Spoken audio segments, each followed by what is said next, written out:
یہ آدمی ایک آئینی شکنجے میں جکڑا ہوا کڑا تھا۔ اس کا سر اس طرح پنسا ہوا تھا کہ ذرا سی حرکت بھی اس کی موت کا باعث بن سکتی تھی۔ دشمن نے اس کی کمزوری کو دیکھ کر زور زور سے کہکے لگائے، خوشی سے جھومنے لگا، مگر خطرے کے باوجود وہ شخص پرسکون رہا اور بدھ مت کی مقدس دعائیں پڑھتا رہا۔ اچانک ایک عجیب منظر پیش آیا۔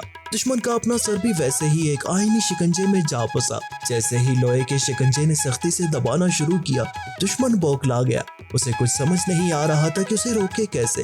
ادھر وہ شخص بدستور دعائیں کرتا رہا اور نرمی سے دشمن کو نصیحت کرتا رہا کہ اپنے قتل و غارت کے ارادے سے باز آ جائے، مگر دشمن ضدی تھا۔ اس نے کوئی بات نہ مانی۔ آخرکار جب موت سر پر منڈانے لگی تو اس نے گھبرا کر وعدہ کیا کہ وہ اب تشدد چھوڑ دے گا۔